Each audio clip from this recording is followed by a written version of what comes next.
Welcome to Super Easy Physics and Mathematics. Today we are looking at the episode 9 of our quadratic series. We are looking at solving quadratic equation using completing the square method. So let's jump in.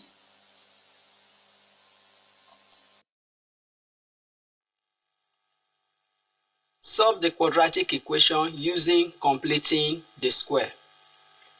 Outside this method, there are 4 other methods you can use for solving quadratic equation, which are factorization, graphical method, using quadratic formula, and then using the method of determinant. So in this episode 7, we are looking at completing the square. So let's look how do you use completing the square to solve quadratic equation. So let's solve this one. The first thing, divide through by 2. Why do we divide by 2? We want to make the coefficient of s squared 1. So any number that is there, use it to divide all the terms in the quadratic equation. So let's divide this quadratic equation through by 2. So we have that. Next thing is transfer all the number to the right hand side and then allow the unknown to remain on the left hand side. So add a to both sides. Right. The next step is identify the coefficient of x. The coefficient of x, get half of it and then square it. So add half of the coefficient of s to both sides. So half of half is 1/4. So the square of that, add it to both sides.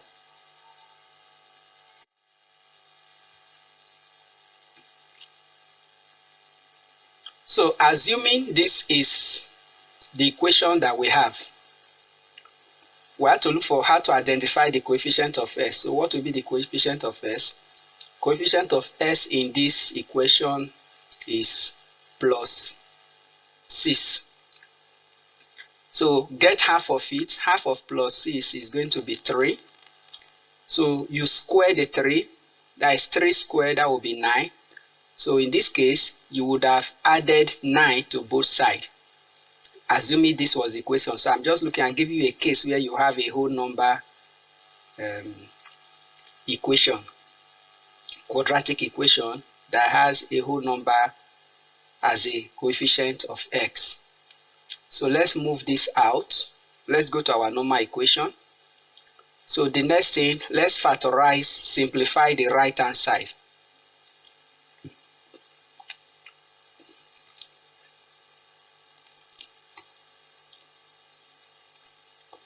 So the next thing we're going to do, take the square root of both sides. If you look at this, 16 is a perfect square, so you can bring that out. So square root of 16 is 4. So that's what only the top is not a perfect square, so you leave it there. Then s plus 1/4 square, the square root of it is s plus 1/4. So from here, let's make s set of formula. So transfer 1/4 to the right hand side so that all the number will be on one side. So since it's positive, you subtract it from both sides. So that gives us. So this one brings us back to the quadratic formula that you would have used. So completing the square is used to derive quadratic formula. So let's simplify this. So how we got this, take the plus sign for the first value of s, then take the negative sign for the second value of x. So since both sides is +4, so if you take that, since the numerator is the same, 4, 4, so we can put the numerator together.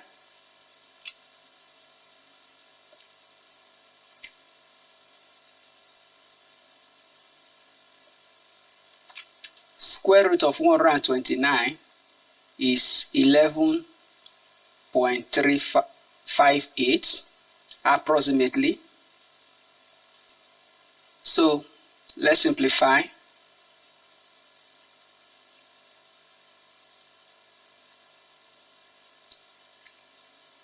So to 2 decimal points or 3 significant figure. So this is the final answer. So this is how to use the method of completing the square. You can try it in any other equation. Subscribe to Super Easy Physics and Mathematics. Subscribe and we will help you to easily upgrade your performance to an A+. CPAM is the solution to better grades.